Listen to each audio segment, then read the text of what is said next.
Je pense que on est là, c'est parti. Super.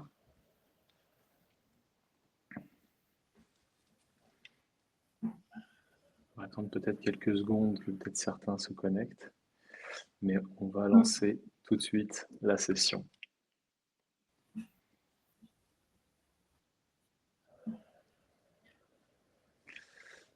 C'est parti. Hop. Et hop. Écoutez, bonjour à tous. Donc, je me présente, je m'appelle Michael Pelvan, je suis architecte et expert ServiceNow. J'interviens sur des missions allant de la définition des besoins à l'architecture de solutions avec une double expertise à la fois fonctionnelle et technique. J'ai également assuré la supervision d'une équipe de consultants en pilotant donc, les activités d'un centre de compétences avec près de 18 années d'expérience, dont la moitié passée dans les environnements d'infrastructure. J'ai construit une approche conjuguant expertise opérationnelle et vision stratégique. Mes 3 domaines d'intervention incluent le product management, à la fois la conception de MVP, l'élaboration de roadmap, la gestion de backlog, mais il y a aussi l'accompagnement au changement avec un accent particulier sur les dispositifs de formation, sur notamment la préparation de support, l'animation de sessions ou encore l'adaptation au profil des utilisateurs. Et pour terminer, l'alignement stratégique entre les enjeux métiers, ITSM et ITOP. Je vais laisser la place du coup à ma co-animatrice Sabrina qui va également se présenter avant qu'on puisse attaquer les autres sujets. Sabrina? Bonjour à tous et merci pour votre participation à ce webinaire. Je m'appelle Sabrina Schoff, donc je suis consultante IT avec 10 ans d'expérience en tant que PMO, avec plusieurs casquettes, PMO, chef de projet, PO, Product Owner ou bien directrice de projet. Donc j'ai travaillé sur divers projets donc hybrides, ce qui m'a permis de développer une expertise solide dans la gestion des portefeuilles projets sur de nombreux périmètres. Ma culture IT globale me permet d'orchestrer efficacement les différentes équipes, assurant ainsi la réussite des différents projets que j'accompagne. Mon approche donc, se base sur une combinaison de compétences techniques et de gestion, ce qui me permet donc de m'adapter assez rapidement aux besoins spécifiques de chaque client sur les différents projets. Je suis passionnée par l'innovation, l'amélioration continue et je m'engage à apporter une valeur ajoutée à chaque mission que j'entreprends. Je suis ravie d'être ici aujourd'hui avec vous pour échanger et partager sur mon expérience. Donc, voilà, concernant ma petite présentation. Alors, chez N2, nous accompagnons des organisations dans la formalisation, la priorisation et la mise en visibilité de leurs besoins de projet. Et dans ce travail, donc, Xmind est devenu pour nous un outil essentiel, aussi bien pour clarifier les besoins ou idées que pour fournir aux clients tous les éléments nécessaires à une décision éclairée. Aujourd'hui, donc Michael et moi, nous vous proposons de découvrir une approche simple et efficace. C'est l'objectif de ce webinaire. Donc, c'est comment utiliser Xmind pour collecter, comprendre et structurer les besoins d'un projet IT. Donc, Xmind nous accompagnera dans le cadre de ces différentes étapes dans le cadre du projet. Alors, pourquoi ce sujet? Parce que dans la vie des projets, on a tous connu des cadrages où l'on pensait que les choses étaient claires. Jusqu'à ce que l'on réalise malheureusement, et bien plus tard, que chacun est reparti avec une idée, on va dire une vision différente, et chacun a sa propre idée sur le sujet. Des documents donc dispersés, des notes contradictoires, des outils multiples qui ne se synchronisent pas. Autant de facteurs qui nuisent à la clarté, freinent la prise de décision et compliquent l'alignement des équipes face aux différents projets. Alors, les objectifs de cette session. Donc, on a 3 objectifs à tenir pour aujourd'hui. Une approche progressive qui peut s'adapter à la maturité de vos équipes et de vos projets, bien sûr. D'autre part, donc, vous montrez comment Xmind devient un levier de clarté pour structurer les besoins, ce qui est hyper important, sans enfermer la pensée. Donc, et enfin, pour finir, des cas d'usage réels pour que vous puissiez repartir sur des idées concrètes à mettre en œuvre dès demain, après ce webinaire, bien évidemment. Je laisse la main à mon confrère Michael, co-animateur Michael, pour la suite. Merci. Merci Sabrina. Oui, s'agissant du coup du contexte, alors on va commencer pour la partie défi actuel des différents projets IT. On va commencer par en effet par un petit constat, une petite introduction, un petit constat assez brutal, mais que l'on connaît tous fondamentalement. Selon plusieurs publications, dont là j'ai mis certaines sources, comme PMI ou TeamStage, une proportion significative des projets IT échouent, ça on le sait. Ce que l'on sait moi, c'est soit en partie à cause en fait d'un recueil de besoins qui a été mal cadré, ou bien d'un manque d'aliments stratégiques. Le chiffre exact évidemment varie selon les sources, mais on comprend très bien la tendance. Évidemment, ce n'est pas une question de mauvaise volonté, c'est souvent une question de structure, voire, si j'ose dire, plutôt l'absence de structure commune. S'agissant des quelques points de friction fréquents, ceux-là sont divisés en 4 points. Je vais rezoomer. Nous avons les besoins métiers qui sont souvent formulés dans leur propre jargon et les équipes IT doivent les interpréter à leur manière. Le second point, c'est dans le cadre d'un MVP, Minimum Viable Product, est cité dès les premières réunions, mais chacun a une version un peu différente, souvent implicite d'ailleurs.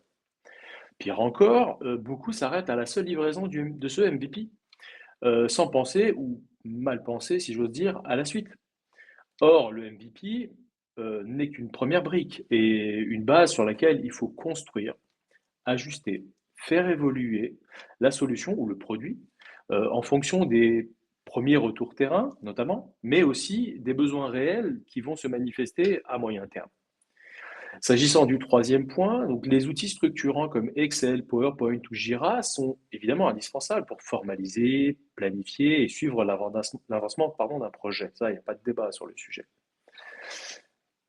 Cela étant, nonobstant leur force, qui est la rigueur qu'ils apportent, ils peuvent aussi en fait devenir une faiblesse, notamment dans les premières phases, où l'on a besoin de souplesse pour explorer, pour connecter, pour faire émerger les idées. Ils ne facilitent pas toujours la visualisation dite spontanée, ni même les dépendances ou les priorités ou des divergences lors de la phase de cadrage. Pour conclure, poussés par l'urgence ou la charge opérationnelle, les discussions parfois sautent l'étape essentielle, celle que l'on assure que tout le monde parle bien de la même chose. Et au final, on se retrouve avec 3 points. Des arbitrages rendus complexes, souvent basés sur des informations partielles ou mal alignées, des backlogs mal priorisés, des frictions qui sont évitables, mais qui coûtent du temps, de l'énergie, disons-le, souvent de l'argent. Alors, je vais volontairement utiliser une question provocatrice, mais l'objectif étant d'ouvrir la réflexion. Votre équipe est-elle vraiment alignée sur la définition du MVP ou chacun a-t-il sa propre version, on va dire cachée, mais disons plutôt implicite, dans un coin d'une slide PowerPoint, dans un backlog Jira ou Excel d'ailleurs, ou dans le cadre d'une discussion dans Teams? L'idée ici n'est évidemment de blâmer personne, mais de proposer une solution concrète. Utilisez Xmind comme cadre visuel, partagé et évolutif pour aligner dès le départ, tout en laissant la place à l'expression libre et aux itérations. Donc maintenant, nous allons voir comment cela fonctionne, avec notamment la partie Xmind comme solution stratégique, puis on basculera sur 3 use cases pour vous montrer des exemples très concrets. S'agissant de Xmind, alors pourquoi Xmind? Parce qu'il répond à un double besoin, souvent antagoniste dans les projets. Laisser exprimer librement les idées, tout en rendant la réflexion possible, accessible et compréhensible par tous. Nous avons grosso modo 5 points pour expliquer cela. Donc c'est à la fois la pensée libre et visuelle. On part d'une feuille blanche pour simplifier la conversation. Zéro jugement, zéro hiérarchie dès le départ. Toutes les idées ont la même valeur initialement. Ensuite, on passe par une structuration dite progressive. On ajoute au fil de l'eau, au fil des différentes sessions d'ateliers, les différentes itérations que l'on peut avoir avec les interlocuteurs, on va rajouter donc des couleurs, des icônes, des regroupements, comme vous pouvez le voir à l'écran, des priorités, voire même des dépendances. Quatrième point, l'adaptabilité selon les profils. Pour les métiers, on illustrera des use cases, des cas d'usage. Pour les techniques, on va visualiser des flux ou de l'architecture. Et s'agissant des décideurs, on fait souvent ressortir les points bloquants, alias pain points, voire des opportunités. Cinquième et dernier point, l'ouverture aux best practices. Donc cette phase de collecte et donc de structuration en partie ou tout ou partie permet d'abord de comprendre les besoins de manière totalement agnostique. Ensuite, on identifie les solutions pertinentes tout en veillant à leur alignement avec notamment dans notre situation, dans le cas de notre métier, c'est vrai avec des référentiels, des cadres, des méthodologies qui sont déployés à peu près partout dans le monde. Je vais prendre deux exemples pour illustrer mon propos. Si je prends ITIL et ServiceNow, c'est dans le cadre des solutions ITSM. S'agissant de l'accompagnement stratégique, là, on va plutôt utiliser des référentiels comme COBIT, voire ISO 20000. S'agissant du deuxième point qui est accompagner sans contrainte, Xmind permet de faire émerger des idées partagées à partir d'idées exprimées librement sans figer la réflexion. En atelier ou en individuel, c'est un outil que on utilise pour accompagner la pensée sans contrainte, ce que vous a rappelé tantôt Sabrina, et qui devient un support de discussion, de validation, voire même parfois de validation. Pour ce faire, je vais basculer dans ce cas-là dans les différents use cases. J'en ai pris 3 qui vont du coup vous donner des exemples très concrets. À la fois, je vais expliquer la structure qui est associée pour chacun de ces use cases et je vous montrerai réellement la carte mentale ou la carte heuristique via Xmind, évidemment, un vrai cas concret, si j'ose dire. S'agissant du contexte pour l'alignement stratégique, nous avons 5 points. Rappelons déjà le contexte. Une organisation souhaite construire une feuille de route pluriannuelle, alias roadmap, liée à la transformation ITSM et ITOM. Les enjeux étaient à la fois stratégiques, comme aligner les directions, techniques, comme cartographier la maturité des équipes, et enfin organisationnels, prioriser les investissements. S'agissant de dérouler du Xmind, cela est défini en 4 points. Comme expliqué tantôt, on est en phase libre, collecte brute des idées, des besoins, des irritants, des aspirations et des contraintes. La phase 2, structuration par objectif, avec des regroupements par KJI, CSF ou KPI, PI, KPI. Petite parenthèse, je l'ouvre et je la referme assez rapidement. Cette structure s'inscrit dans une approche de gestion stratégique des performances. Cette méthode permet de décliner les objectifs globaux d'une organisation en facteurs des critères de succès, puis en indicateurs mesurables, les KPI, PI, pour assurer un alignement cohérent avec la vision stratégique et les opérations opérationnelles. Je ferme la parenthèse. Troisième point, la vision temporelle, projection annuelle avec des jalons et des paliers de maturité entre 2023 et 2026. Et pour conclure, on a l'alignement des parties prenantes. La carte a servi de support pour s'assurer que chacun comprenait, validait et s'appropriait les objectifs posés. Passons aux bénéfices observés. Donc la mise en convergence de plusieurs visions stratégiques, l'appui à la décision sur des chantiers prioritaires, ça permet de bien les identifier. On a eu aussi un gain de temps qui était assez significatif, notamment dans le cadrage, avec moins de va-et-vient. Et pour conclure, une meilleure adhésion du top management grâce à la carte visuelle. C'est vraiment un point majeur. S'agissant des fonctionnalités Xmind utilisées, elles se limitent également au nombre de 4. On a une vue globale et détaillée, un peu ce que je suis en train de faire depuis le début de la conversation, dans lequel je j'ouvre en fait les différentes cartes pour vous fournir un maximum de détails et par moments je referme pour recentrer sur le sujet suivant ou le sujet de façon globale. Vous pouvez constater aussi, à la fois aussi dans cette carte-là, l'affichage d'icônes, de couleurs, d'images et de légendes. Et enfin, on a là, on ne l'a pas ici, mais je vais vous le montrer dans le cas d'usage juste en dessous, c'est l'affichage de libellés ou de tags sous les différents KJ et CSF, voire même parfois des KPI, avec évidemment un regroupement sur les 10 tags. Si je bascule maintenant sur, hop, si je bascule maintenant sur, hop, on va basculer tout de suite sur l'écran, hop,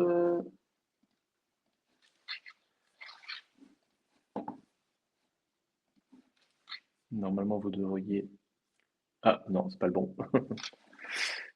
Ok, on recommence, les joies du direct.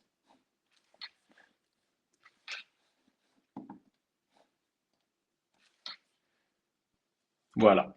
Donc là, ouais, nous sommes dans le cas d'usage numéro 1. Comme on peut le constater, nous sommes en train de voir une timeline qui est répartie entre 2023 et 2026. Xmind vous fournit la possibilité de fournir un certain nombre d'informations à différents moments en fait, de la définition de la carte mentale. Comme là, je peux donner en fait un exemple assez simple de à quoi correspond cette roadmap, tout comme sur l'année 2023, quels sont les objectifs qui sont attendus. En l'occurrence, pour 2023, on a une liste de bullet points assez claire, de façon synthétique, c'est établir en fait une baseline solide.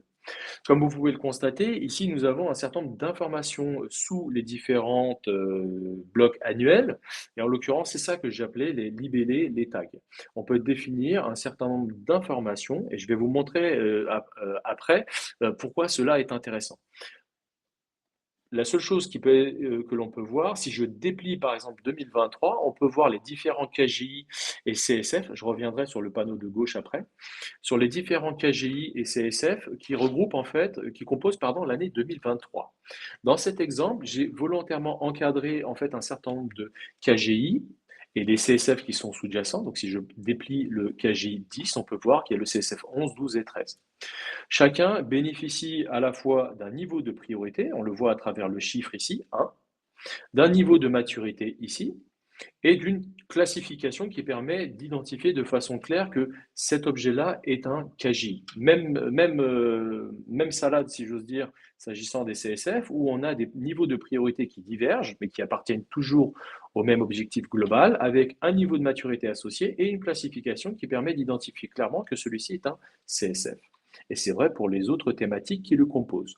J'ai également montré par un espèce de regroupement, c'est pas un espèce, c'est un regroupement qui permet de mettre en exergue que un certain nombre de KJ et de CSF, on va les retrouver pendant toute la roadmap de 2023 jusqu'à 2026. Et ça permettait de mettre en exergue les sujets qui sont considérés comme, comment dirais-je, que l'on retrouvera en toutes circonstances, peu importe l'année, de ceux qui sont uniquement estampillés pour l'année consacrée.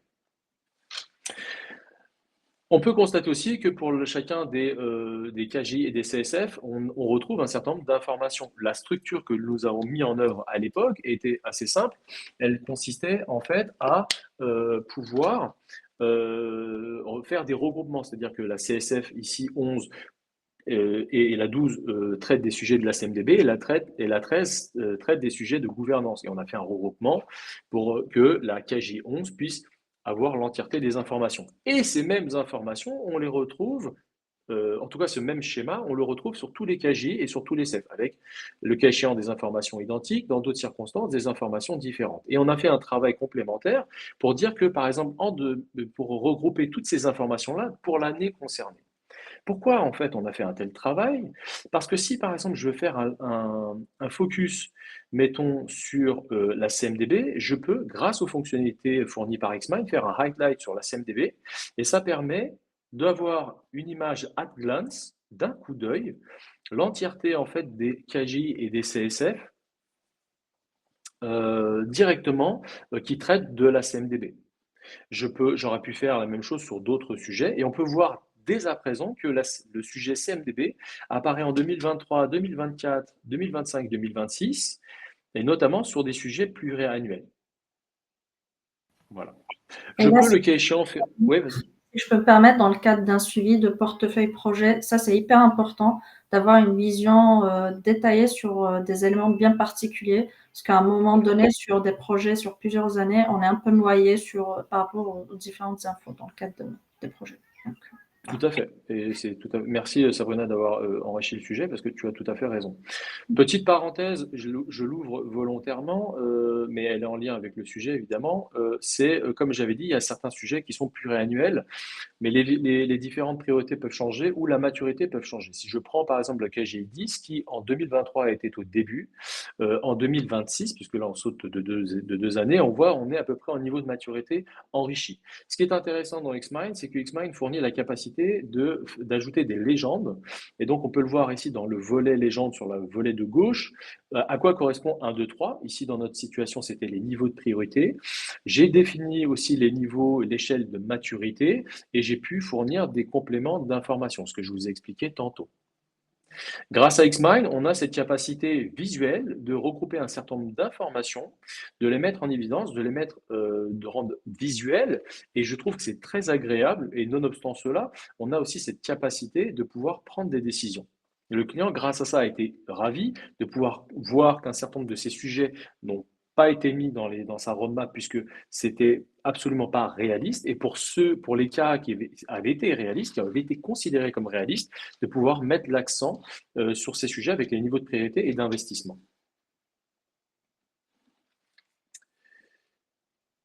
Hop et hop.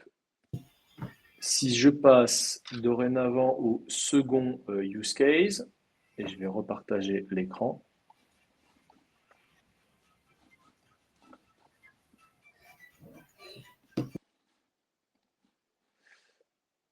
On devrait le voir, voilà, merci.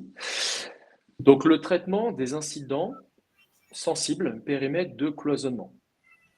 Je vais laisser Sabrina prendre le lead sur ce sujet. Merci, Michael.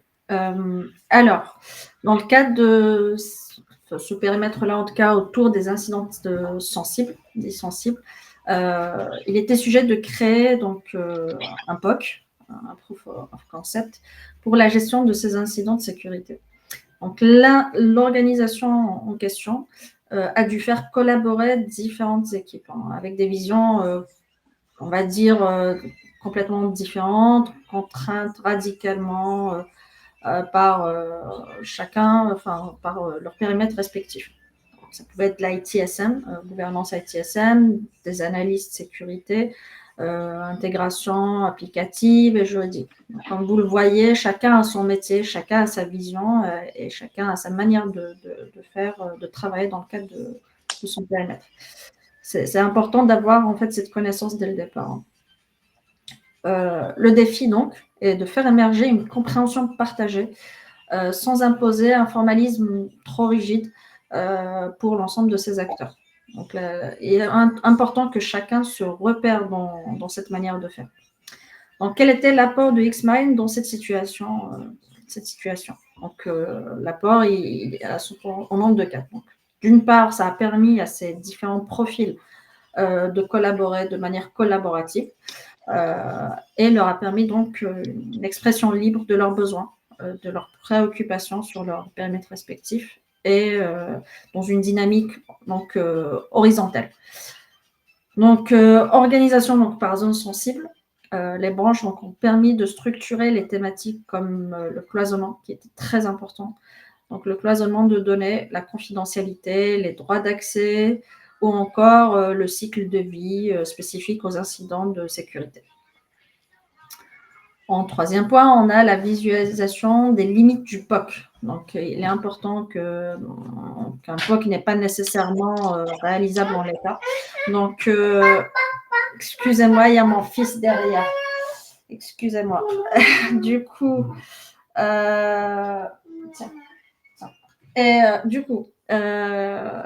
on parlait de la limite du POC. Oui. Merci. Donc, Xmind a permis donc, de documenter à la fois donc, les sujets, donc, d'une part, couverts par le POC et ceux qui sont exclus. Il est important de se dire que dès le départ, il faut identifier ce qu'on prend en charge dans le cadre d'un projet et ce qu'on exclut. Donc,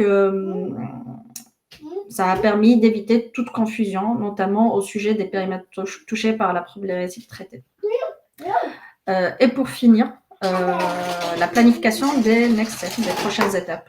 Donc, les évolutions envisagées pour les versions futures V2, V3. Excusez-moi. Les joies de la maternité. Et ont été tracées donc dans une carte heuristique et dans des sections bien dédiées, avec des systèmes de priorisation et d'évaluation des impacts. Alors, quels étaient les bénéfices observés dans le cadre de ce POC grâce à XPED? Donc, oui. Donc, excusez-moi. Attends, je prends le relais. Oui, Michael reprend le relais. T'inquiète pas, il n'y a pas de souci. C'est les joies de la maternité, comme tu dis. Donc, en effet, s'agissant en fait des bénéfices observés, on les limite sur un nombre de 3. Le premier, c'est que en effet, cela a permis une meilleure coordination entre les équipes ITSM, sécurité et produits, tout en réduisant en fait les ambiguïtés concernant le périmètre du POC. S'agissant du deuxième point, il a facilité la prise de décision grâce à une base claire et synthétique permettant des gains de temps, disons-le, significatifs dans la rédaction des livrables et du cadrage du projet. Et enfin, nous avions cela a favorisé une meilleure adhésion également aussi du top management, car on retrouve à peu près les mêmes choses que l'on avait tantôt sur l'autre carte mentale précédent, grâce en fait à une présentation visuelle et claire. Ce qui montre en fait que le fait d'utiliser une carte mentale sur bon nombre de use cases, on a une adhésion des différents niveaux de management, dont le top management, grâce justement à cette présentation qui est visuelle et claire. En matière de résultats, donc cette carte a permis en fait de poser les bases d'une analyse SWOT, comparant en fait plusieurs solutions, dont 2 options qu'on a réalisées du coup avec Sabrina et l'éditeur ServiceNow. Donc on avait d'une part une solution custom qui a été développée en interne, et l'autre était l'utilisation du modèle CIR natif de ServiceNow. Donc cette matrice SWOT a permis de vraiment poser les bases et puis d'aider à la décision. Si on montre du coup le use case,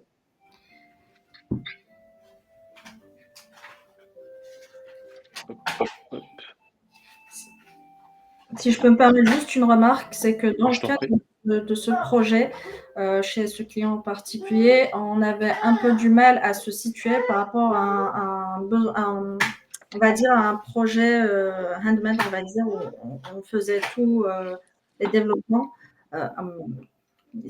qu'on estimait potentiellement à moindre coût et une solution de l'éditeur. En fait, grâce à ce travail qu'on a réalisé avec Michael, à cette présentation qu'on a réalisée, on a pu identifier que le fait de faire du développement spécifique par rapport à ses besoins était beaucoup plus coûteux et plus lourd à prendre en charge que de prendre une solution éditeur avec malheureusement des coûts de licence qui ne sont pas toujours négligeables, qui sont récurrents. Donc, ça nous a permis de switcher en fait sur une matrice SWOT pour identifier en fait les différents points importants dans le cadre de cette décision. Voilà. Donc, je laisse à Michael la main donc de vous montrer la carte réalisée dans le cadre de cet exercice. Merci Sabrina pour les éclaircissements. Ici, de façon synthétique, on a défini en fait cette carte de traitement des incidents dits sensibles, essentiellement de sécurité. On l'a défini sous forme de 4 blocus. Donc l'identification des personnes autorisées, les fonctionnalités dites principales, les fonctionnalités dites secondaires et comme vous l'a rappelé tantôt Sabrina, les fonctionnalités qu'on n'ajoute pas dans le cadre de ce POC. S'agissant en fait des personnes autorisées, ici on avait défini de façon claire l'équipe de sécurité étant les personnes qui sont autorisées, divisées par 2 types de profils, de rôles, à la fois un rôle utilisateur et un rôle admin. Dans le cadre du POC que l'on avait mis en œuvre, on n'était pas sur ce qu'on appelle dans notre jargon donc des applications dites scopées. Ce faisant, les administrateurs ServiceNow pouvaient bénéficier naturellement en fait de l'accessibilité aux informations. S'agissant des fonctionnalités principales, celle qui est la plus importante était la ségrégation et l'accès aux données. Pour ce faire, l'équipe de sécurité devait être en capacité de voir toute nature, tout type d'incident en somme. Alors, le type et la nature, c'est 2 choses différentes, donc je reprends les termes exacts. Toute nature d'incident. fût-elle sécurité, de sécurité ou autre, les équipes de sécurité doivent voir tous les incidents en toutes circonstances. Évidemment, la réciprocité est fausse. Pour aller un peu plus loin dans le caractère d'isolation qui avait été demandé pour la ségrégation et les accès, on a fait aussi, on a mis en place des systèmes qui permettaient de dire, bah tiens, quand on est dans un record ou quand on est dans une liste, les personnes autorisées ont la possibilité d'avoir des informations de sécurité. L'inverse, encore une fois, est fausse. Ou je pourrais très bien dire aussi, les personnes non autorisées ne peuvent voir en aucune façon ni les records, ni dans la liste, ni les champs, ni les colonnes, peu importe. Toutes les informations qui sont estampillées sécurité, elles sont parfaitement isolées aux équipes de sécurité identifiées et autorisées. Comme vous pouvez le constater aussi, hop, je zoome un peu fort, pardon, on peut avoir, c'est un peu la force de Xmind, c'est cette capacité de faire des regroupements et de pouvoir faire des liaisons entre elles et donc de ajouter du contexte complémentaire. Et ce contexte complémentaire peut être enrichi grâce à des commentaires. Là, comme j'ai expliqué tantôt sur les administrateurs, c'est un commentaire. Ici, les compléments à l'égard des utilisateurs non autorisés, c'est des commentaires. Tout comme ici, la partie isolement et les autres informations complémentaires. Je reviens au sujet initial. S'agissant des fonctionnalités principales, deuxième fonctionnalité, le cycle de vie. Ici, nous sommes dans un autre format qui est affiché par Xmind. Quand on voit l'affichage sur la partie ségrégation et accès de données, on est sur une espèce de rosace qui s'ouvre.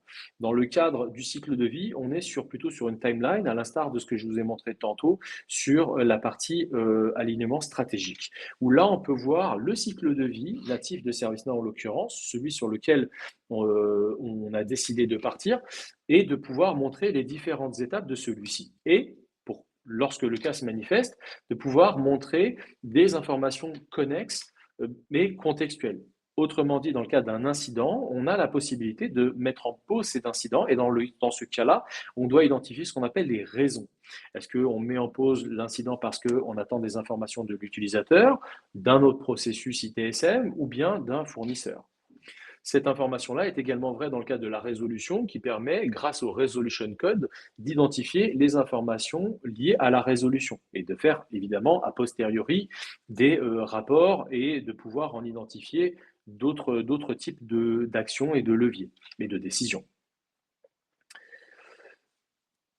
S'agissant de la troisième fonctionnalité principale étant la qualification, où là, je vais montrer de façon assez succincte l'entièreté en fait des informations et surtout de la documentation qui nous avait été fournie par le client, afin que l'on puisse respecter en fait ces codes. On revient sur une des aspects que j'avais cité tantôt, c'est que chacun va utiliser son jargon. Donc nous, on va prendre à soi, si j'ose dire, ces informations, faire en sorte qu'elles deviennent siennes et de pouvoir après les accommoder, les adapter, surtout les appliquer, là en l'occurrence dans ServiceNow. On a mis en place aussi un certain nombre de fonctionnalités un petit peu plus avancées, qui n'étaient pas forcément quelque chose qu'ils connaissaient jusqu'alors, mais on l'a fait parce qu'on trouvait qu'en matière d'expérience utilisateur, c'était intéressant. Ici, la catégorie sous-catégorie va modifier automatiquement le verdict. Le verdict, c'est est-ce qu'on est sur un incident de sécurité malveillant, non résolu, avec une capacité de rendre automatique l'alimentation du champ verdict selon en fait une matrice que l'on a mis en place dans ServiceNow. Et je le décris d'ailleurs dans le commentaire que l'on voit à droite.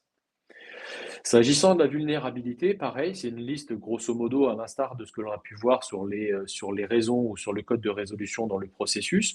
On a une liste qui nous avait été fournie et que l'on a appliquée. Ici, je rajoute en commentaire aussi un certain nombre de prérogatives, un certain nombre de bonnes pratiques que j'ai citées tantôt, notamment sur ServiceNow, où en fait il est de coutume, même de bonnes pratiques, de faire tout ça en anglais et d'appliquer en fait les éléments de traduction dans un deuxième temps. On peut voir que là, on a en terminé avec le fonctionnalité principale. S'agissant des fonctionnalités secondaires, on a l'identification du type d'incident et notamment si celui-ci c'est un champ à choix multiples, c'est une liste, dans lequel si c'est vulnérabilité, on a une dépendance avec une fonctionnalité principale qui elle-même est une vulnérabilité et dans lequel, lorsqu'on est dans un type d'incident qui s'appelle vulnérabilité, alors la liste est affichée, rendue obligatoire. Et lorsque finalement ce n'est pas une information qui est vulnérabilité, mais mettons alerte, comme on peut le voir ici, et ben dans ce cas-là, la liste vulnérabilité s'efface et les sélections qui ont pu être faites auparavant s'effacent également pour garantir une intégrité fonctionnelle.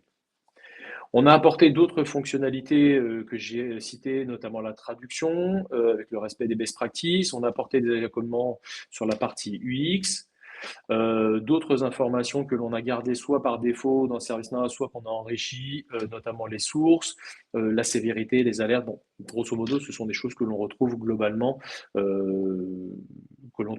dans la gestion des incidents. Pour conclure, je terminerai sur la partie fonctionnalité non ajoutée parce que soit on avait des conflits, soit on avait des manques d'informations, soit il fallait laisser la réflexion, une réflexion complémentaire. Et par rapport en fait aux enjeux et aux deadlines qui nous avaient été donnés, ça allait être un peu trop court. Donc on a fait le choix d'arbitrer sur ces sujets-là. Je prends deux éléments pour illustrer mon propos. Ici, le fait de dire que le type d'incident de sécurité, le type demande. Dans ServiceNow, on est dans le processus des incidents et un autre processus qui est autre, mais qui peut interagir avec la gestion des incidents, qui est celui de la gestion du catalogue de services et de la demande. C'est un processus qui est à part. Donc, le fait de pouvoir faire de la gestion de la demande dans la gestion des incidents, ça n'a pas de sens. Donc, on a dit non. Si on devait traiter de la gestion des incidents, on utiliserait les fonctionnalités offertes par ServiceNow, natives. S'agissant en fait de la partie booléen, on a donc, eux historiquement dans les besoins qui avaient été exprimés de pouvoir estampiller que ça c'est un incident. Mais nous sommes déjà dans la gestion d'un incident. Donc le fait de rajouter en fait un booléen pour renforcer le fait que c'est un incident alors qu'on sait que c'est un incident, on travaille dans un incident, dans un processus d'incident, etc. Ça n'avait pas de sens. C'était doublon pour nous. Et voilà ce qui conclut du coup cette seconde partie. Sachant que pour la dernière partie des fonctionnalités non traitées, ça intéressait beaucoup les gestionnaires de processus, notamment pour qu'il n'y ait pas que les différents processus ne s'en mêlent pas aux incidents de sécurité, aux incidents ITSM purs. Donc cette carte a permis quand même à chaque acteur de se projeter sur ce qui l'intéressait en fait. Donc, je me suis permis cette remarque parce que c'était quand même assez intéressant de l'exercice réalisé en clientèle. Tu as raison. Nous avons une question de Nico. Est-ce que les cartes mentales sont élaborées directement en session avec les différentes parties prenantes ou vous faites le travail en solo avant de la présenter?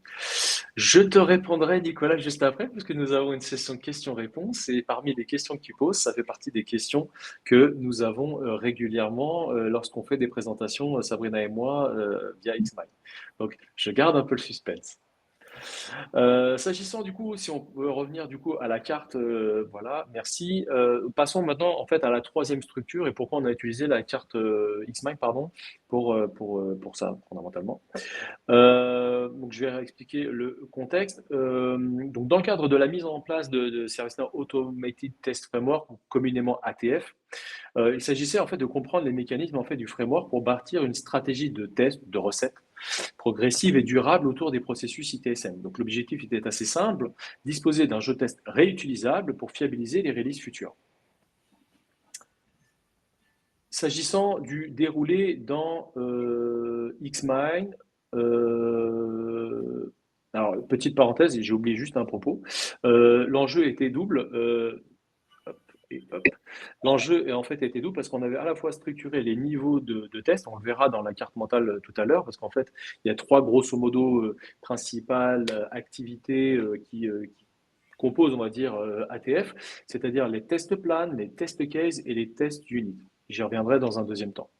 Ça, c'est le premier enjeu. Le second enjeu, c'est d'identifier le parcours critique à la fois côté service portal et côté back-office. Pour simplifier, il y a une vision front-office, il y a un portail utilisateur, et il y a aussi la même chose côté back-office. Il fallait évidemment distinguer les deux. S'agissant du coup du déroulé, on y revient, on l'a défini en trois phases. Donc la modélisation au niveau ATF, donc comme je l'ai dit tantôt avec des tests plans, des tests case et des tests unit. La phase 2 consistait à décliner en fait par parcours métier, création et mise à jour d'un incident via le portail, via le back-office, test sur les workflows, les pièces jointes, les priorités, les affectations, les notifications, bref, que sais-je encore. La phase 3, c'est cartographier et regrouper des différents cas logiques et par module. SLA, affectation, reporting, etc. Ce que Hickman ici nous a permis, c'est 4 points également. Donc, c'est clarifier la structure hiérarchie des tests sans pour autant être nettoyé dans l'interface ATF. Identifier les prérequis fonctionnels pour chaque cas de test. Visualiser évidemment les dépendances. Donc, certains tests sont conditionnés pour par la configuration de rôle ou la disponibilité d'un certain nombre de données. Je vais illustrer mon propos avec un seul exemple. On peut très bien, par exemple, traiter un incident, sauf que si cet incident n'existe pas, ça va être un peu compliqué. Donc, on va d'abord créer un incident. Une fois que cet incident est créé, on peut passer, par exemple, à la phase supplémentaire, enfin, au next step, qui est la partie qualification de l'incident. On pourrait très bien aussi passer à l'étape suivante, qui est du coup l'affectation à un opérateur pour traiter cet incident. Toutes ces actions-là sont séquentielles, mais surtout, elles nécessitent de pouvoir avoir le record. Si celui-ci n'existe pas, la suite n'existe pas non plus. Parenthèse fermée. Et pour conclure, donc c'est préparer le dialogue avec les développeurs en charge de l'automatisation.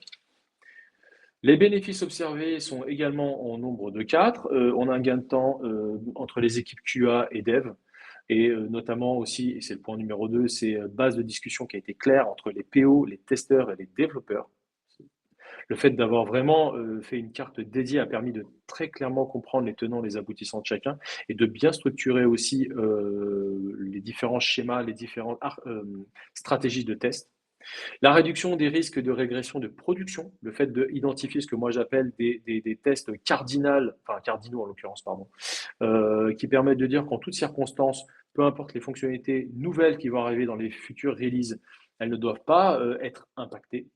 Et pour conclure, une vision à long terme sur justement des tests critiques dans chaque sprint, puisque en fait dans ServiceNow, on a le mode de travail est souvent en mode sprint, et donc fondamentalement Scrum. Si je vous montre du coup ce use case.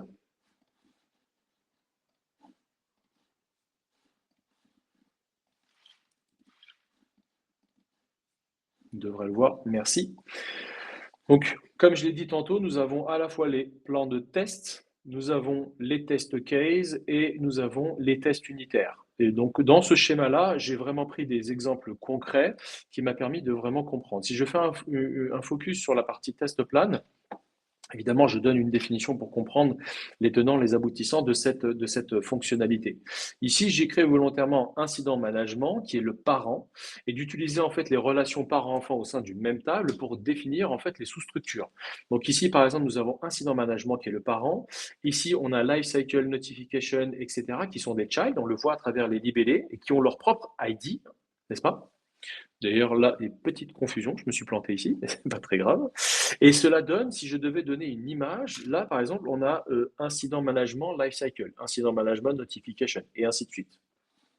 Si je veux aller dans les différents test cases qui permettent justement de définir les cas qui seront utilisés. Ici, j'ai fait, et c'est ce que j'ai dit tantôt, de pouvoir faire une distinction entre les tests qui vont être réalisés côté back-office de ceux qui vont être réalisés côté portail. Dans ce cas-là, on a créé 2 test cases, un qui est dédié en fait au back-office, dont le premier sera créer un nouveau call, le second sera mettre à jour un call, et dans le cas du portail, ce sera la soumission d'un incident et la mise à jour d'un incident déjà existant. Si je vais un peu, et pareil, on retrouve le même concept, c'est-à-dire qu'ici, on peut identifier le parent, n'est-ce pas? L'ID qui est du test case, mais aussi l'ID du parent associé, et de l'enfant, comme on peut le constater également. Si je vais un peu plus loin dans les tests unitaires, qui sont réellement les tâches à exécuter, vraiment, c'est je me déplace, je fais ça, je clique sur tel bouton, et ainsi de suite. Ce sont vraiment, on pourrait qualifier ça de procédure et de réaliser réellement ce qui est indiqué. Dans les tests unitaires, on retrouve ici le parent, n'est-ce pas, qui est incident management, lifecycle côté back-office, et je voulais avec le détail ici sur comment créer un nouveau call.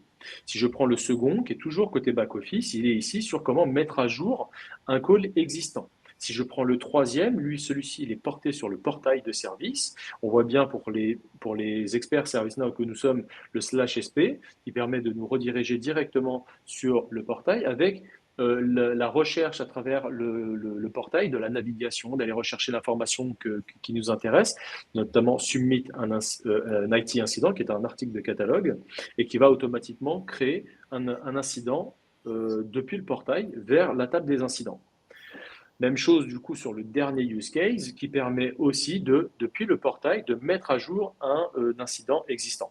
Si je dézoome un peu, on a en fait cette carte mentale qui permet, alors là elle n'est peut-être pas très jolie, mais de façon quand même quick view, at glance, d'un coup d'œil, de pouvoir voir les différentes briques fonctionnelles que compose ATF, les différentes fonctionnalités sous-jacentes et des exemples concrets qui, moi, m'ont permis de comprendre très exactement comment utiliser ATF et comment définir une stratégie de test. Hop, je reviens. Hop, et hop. On va y arriver. Tac, tac, tac. Voilà. Donc là, nous avons fini du coup le chapitre des différents use cases. On vous en a présenté 3. Maintenant, nous pouvons passer aux questions-réponses.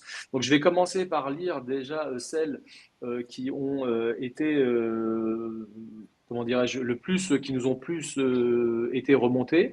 Et après, on passera aux questions libres. Mais je sais déjà que celle de Nicolas, je sais qu'il y en a une qui est déjà dedans. Alors, première question. Peut-on utiliser Xman en atelier ou en temps réel? La réponse est oui, tout à fait.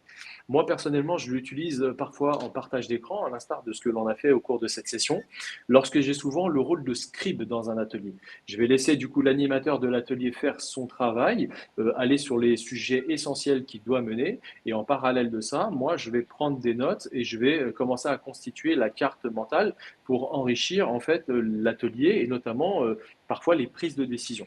Donc ça permet de capturer évidemment les idées, d'impliquer les participants et de construire ensemble cette carte et qui permet à chacun de voir l'évolution au fur et à mesure du temps de l'atelier, l'entièreté, enfin le schéma qui va comment dire, se construire.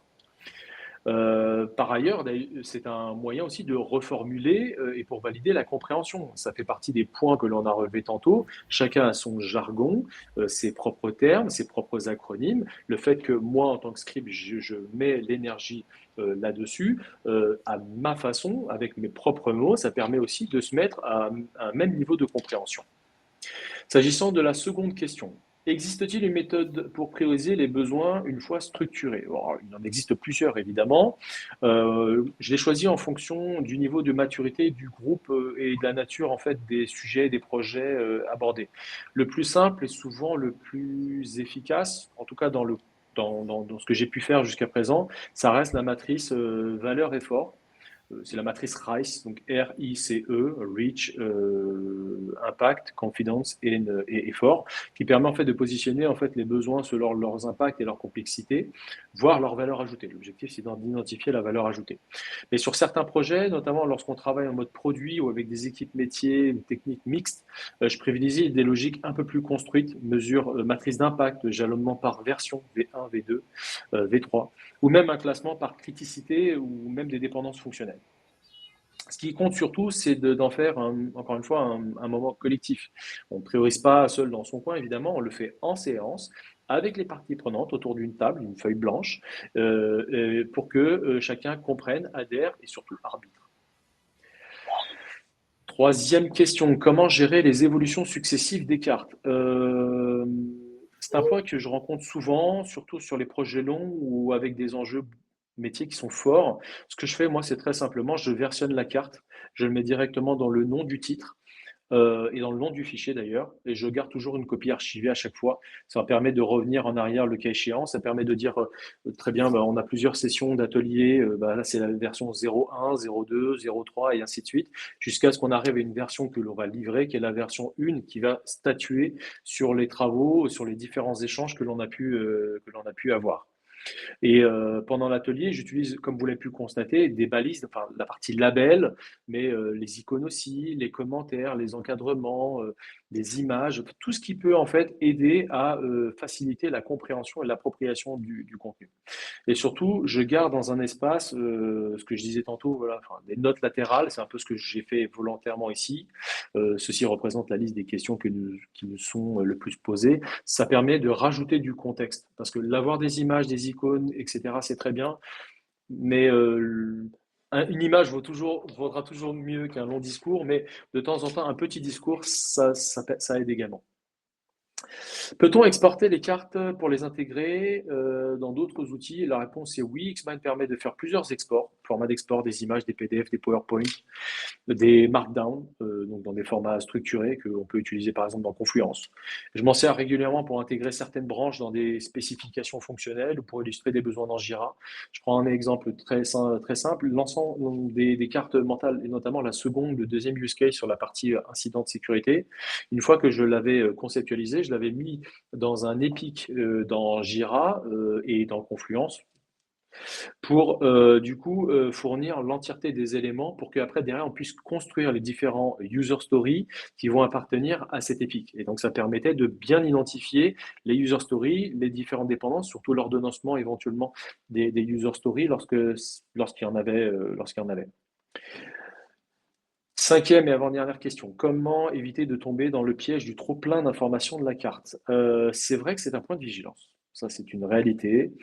J'ai envie de donner cette astuce, c'est de ne pas chercher à tout faire dans une seule vue et tout d'un coup. On peut facilement créer des branches ou des couches de lecture. Moi, par exemple, dans ce que je vous ai montré, j'ai pas mis une carte dans une carte, j'ai mis un lien qui fait que quand je double-clique sur ce lien, ça ouvre une nouvelle carte. J'ai créé éventuellement trois niveaux ou quatre niveaux, tout à l'heure avec les fonctionnalités principales, secondaires, celles qui n'étaient pas incluses dans le cadre de ce POC. C'est une autre façon de le faire. Prenez le temps. Je sais que c'est parfois difficile, mais c'est important. Il faut de prendre le temps et l'objectif reste toujours la lisibilité, quitte à faire plusieurs cartes si besoin. Dernière question, est-ce un outil que je peux utiliser seul ou je dois être formé? Moi, je trouve qu'Xmind est suffisamment intuitif, donc on peut démarrer évidemment tout seul. Après, comme tout outil, sa puissance, bah, j'ai envie de dire, vient de l'usage et de ce que l'on en fait. Euh, alors, j'ai une recommandation, c'est peut-être un peu trop fort, mais comme dans n'importe quel outil, on va pas commencer fort, on va commencer à tâtons, on va faire une première carte avec peut-être pas forcément des couleurs, on va peut-être utiliser les dispositifs fournis par Xmind, et ce sera déjà très bien pour une première, une deuxième et une troisième carte. Et avec l'aisance que vous allez acquérir, bah, vous allez ajouter des icônes, des images, des liens externes, des URL, des images embarquées, etc., etc. Du reste, Xmind propose des fonctionnalités de template natif. Donc, on part pas forcément systématiquement d'une carte blanche, enfin d'une feuille blanche. Xmind fournit pléthore d'exemples que l'on peut s'inspirer pour démarrer une carte en particulier. Et on peut aussi évoquer la communauté qui partage régulièrement des modèles qui sont pertinents d'ailleurs. Pour prendre un exemple concret, la matrice SWOT que vous a expliqué tout à l'heure Sabrina, on a pris celle qui existait par exemple que l'on a pu trouver dans la communauté, que l'on a enrichie. Voilà, je pense avoir répondu à Nicolas. Ouais, je pense, j'en suis même certain. Donc c'est plutôt pas mal. Du coup, je vais refermer cette session de questions. Je vais refermer la présentation et je vais ouvrir la conclusion. Hop, avec un petit Fitmap. Voilà, hop, et avec un petit zoom là-dessus. Si on devait donner en fait un récapitulatif, donc Xmind est un support qui est visuel, puissant, centré sur la pensée fluide. Il permet de faire émerger évidemment des consensus dans des environnements très souvent complexes. Et pour moi, ça a été un levier pour structurer des décisions également complexes. Ce que je vous fournis également en matière de ressources complémentaires, c'est à la fois le lien vers cette présentation, le lien vers N2 et les deux liens que je vous ai cités tantôt, qui est à la fois le site de Xmind et le site du Share qui est utilisé par la communauté pour partager les différentes cartes. Voilà, grosso modo, c'est à peu près tout. On vous fournira aussi donc l'export de cette carte, peut-être pas dans l'entièreté, dans toutes les branches qui sont ouvertes, puisque après ça fait un gros fichier, c'est pas forcément très intéressant, je trouve. On va en fait ouvrir certaines branches, enfermer certaines d'autres, mais on va vous transmettre en fait une version qui va vous fournir l'entièreté, quasiment l'entièreté plutôt, de tout ce que l'on a évoqué jusqu'à présent. Hop, et voilà. Bah, écoutez, merci pour tout. C'était une première de faire un live, c'était très agréable. Première expérience, mais très agréable. Restez, oui, très bien. Voilà, donc merci encore une fois d'avoir participé à cette Merci. session, cette première session. On va évidemment s'améliorer au fur et à mesure des sessions complémentaires que l'on va avoir. Et On fera en évitez sorte. les enfants. Tu m'ôtais les mots de la bouche. Donc, en effet, faire en sorte d'être dans des environnements peut-être un peu plus cloisonnés, n'est-ce pas? C'est ça. Voilà, on va continuer l'exercice, peut-être pas forcément avec Xmind, il y aura d'autres sujets sur lesquels on va éventuellement traiter. Dans la Ouais. mesure du possible, on fera aussi des Xmind avec le soin de respecter tout ce qu'on vous a expliqué pendant cette heure-ci, de faire en sorte que ce soit des cartes qui soient visuelles, qui ont du sens, qui vont vous aider à comprendre, ou voire même une prise de décision, ce qui est vraiment le plus important. Et n'hésitez surtout pas, moi je le fais, à m'en servir comme support de livrable. C'est pas forcément quelque chose de simple, parce qu'on est très souvent à utiliser, par exemple, voilà, ce que j'ai expliqué, les outils communs, dirons-nous, qui ont leur force, et j'insiste là-dessus, mais parfois pour l'aide à la prise de décision, c'est pas forcément le même outil. Cela étant, une des choses que vous pouvez faire, c'est que quand vous avez construit votre carte mentale, faire un export en PowerPoint et réutiliser les différents objets comme les icônes, les images, la structure, ça peut aussi vous aider à construire votre PowerPoint. Et ça, c'est plutôt pas trop mal, disons les choses. Merci pour tout. Vraiment, à très bientôt. Normalement, vous devrez être en capacité de revoir ce live ultérieurement. Et on vous dit à très bientôt. Merci, à bientôt. Merci. Au revoir.